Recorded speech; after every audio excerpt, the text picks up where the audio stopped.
Time now for our rants and raves, starting with you, Dan. Okay, I'm going to show that I'm older than dirt here. I have a rant for NECN and its sister stations, NBC 10 and Telemundo. They have decided that they do not want the men on their newscasts to wear ties anymore. They can just show up in a blazer and a shirt.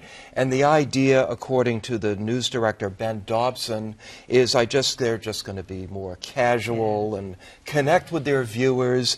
And he said, we want to reflect our audience. Well, if you want to reflect your audience, why don't you have the anchors come on wearing sweatpants and a team T-shirt with maybe a six-pack off to the side? Is that just watching NECN? Well, maybe not for NECN. You know what offends me about this is that it's a policy. Yeah. It's like, all right, because sometimes Adam doesn't wear a tie. I don't say, Adam, you got to wear a tie.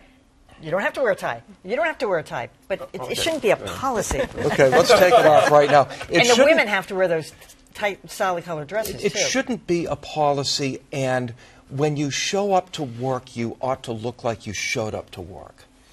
You are getting old, Dan. I am getting old. All right, Dan Lothian. Sure. I have a rant for Sinclair Broadcasting. We have been doing stories for a while on how they have, the world saw the editing of the messages that they fed to all the local anchors, right?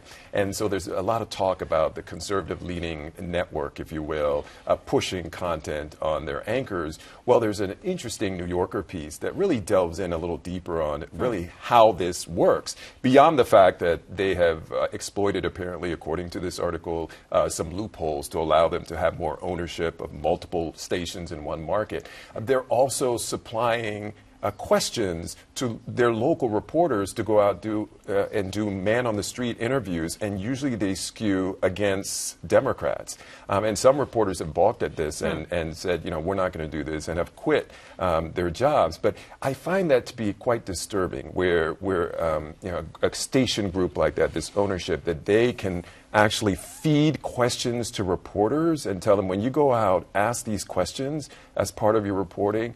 It's one thing They had them reading those editorials. Right. Too. Well, yeah, they have someone, they tell them they all have to run those editorials that run within the newscast, then they have the anchors reading it. Now we find out it's the reporters as well. I think that's disturbing. Very. Ranting for them. Yeah, all right. absolutely. Joanna. I, too, have a rant, and it is against Facebook. A couple of years ago, you may recall, Facebook announced that nobody was going to be reading text anymore. Everyone was just going to be watching video. That's what their numbers showed. People didn't care, and in 5 years, no one's going to be doing anything but looking at images and video. This prompted a pivot to video strategy in a whole bunch of news organizations, where they started laying off their writers, and they started hiring videographers and creating these short-form videos that were going to be the future of news.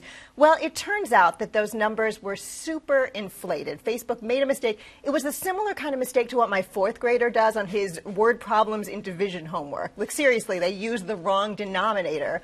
The numbers were grossly overinflated. There's a lawsuit that the Wall Street Journal reported on this week that claims that Facebook knew about this overinflation for a lot longer and still continued to drum up ad revenue on the basis of it.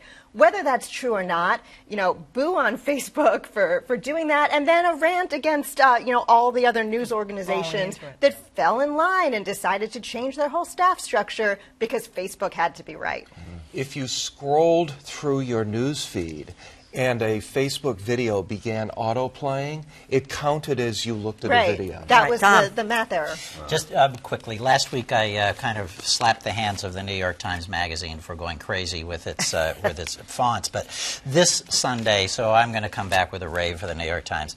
This Sunday, amid all the negative news, all the things that make us want to curl into a fetal position when you pick up the newspaper, they also had a special section they call Where We Live. It was developed by, in effect, their geographers and their graphic people.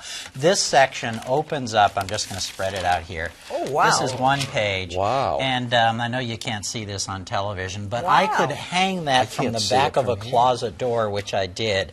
And this is essentially done geo-mapping from satellites and literally shows every dwelling in the United States. All we see is the Northeast. And it also shows over time, you can see from this, how the United States grew over the past 3 centuries. So much fun, and I thought, what a nice relief from the otherwise doom and gloom that we are objected to. Finally tonight, good on them. I have a rave for the family of Madeline Ellen Linsenmeyer. This is a young woman who died of an opioid overdose in Vermont. Well, the